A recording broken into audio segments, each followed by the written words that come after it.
बातमी आहे डॉक्टरांसंदर्भातली। राज्यातल्या निवासी डॉक्टरांनी आता विविध मागण्यांसाठी संपावर जाण्याचं ठरवलेलं आहे। संपाच्या पार्श्वभूमीवर मार्ड डॉक्टर आणि वैद्यकीय शिक्षण मंत्री यांच्यामध्ये बैठक झाली, मात्र त्यात काहीही तोडगा निघाला नाही। त्यामुळे नागपूरमध्ये आता आंदोलनाचा पवित्रा या डॉक्टरांनी घेतलाय।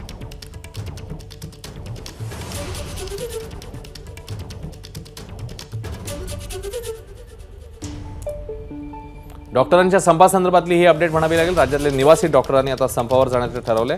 एक बैठक तर पार पडली, मात्र या बैठकीतनं फारसा काही निष्पन्न झालं नाही, त्यामुळे आता डॉक्टर संपावर जात आहेत। तुषार कोहळे आपल्याला ताजे अपडेट्स देतील। तुषार, या आंदोलनाचं नेमकं स्वरूप काय, मागण्या काय काय आहेत डॉक्टरांच्या?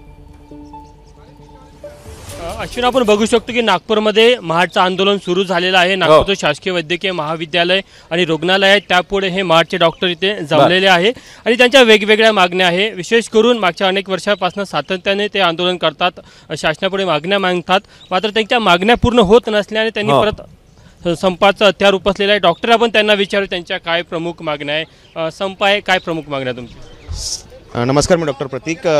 संपाच्या प्रामुख्याने 3 मागण्या आहेत आमच्या, की जे काही आमचे रेसिडेंट डॉक्टर आहेत पूर्ण महाराष्ट्रामध्ये त्यांना राहण्यासाठी निवासी डॉक्टरांना जे काही हॉस्टेल असतं त्या हॉस्टेलच्या सुविधा नाही आहेत अजूनही उपलब्ध भरपूर वैद्यकीय महाविद्यालय। तर त्या हॉस्टेलच्या एक मागणी आहे, जी प्रामुख्याने मागणी म्हणजे ज्याची माग करतो आहे।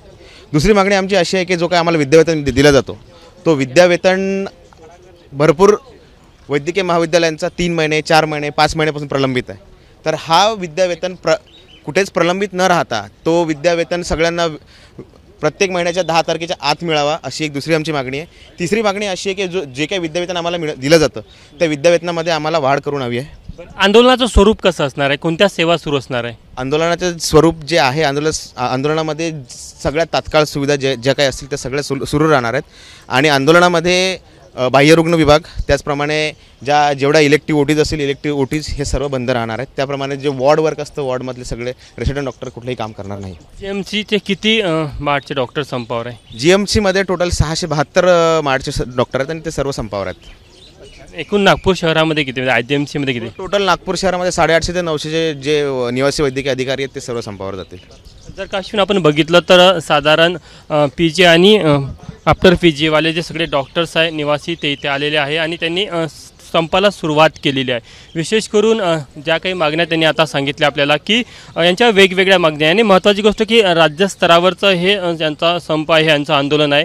अजित पवार यांच्यासोबत जी बैठक झाली त्या बैठकीमध्ये तोडगा निघाला नाही, त्यामुळे कुठेतरी डॉक्टरांनी बेमुदत संपाचं हत्यार उपसलेलं आहे। विशेष करून त्यावेळेस सेवा या सुरू राहणार आहे, मात्र उद्यापासनं ओपीडी पूर्णपणे बंद असणार आहे। त्यामुळे संपूर्ण राज्यामध्ये जी आरोग्य सेवा आहे ती कोलमडण्याची शक्यता वर्तवली जात आहे।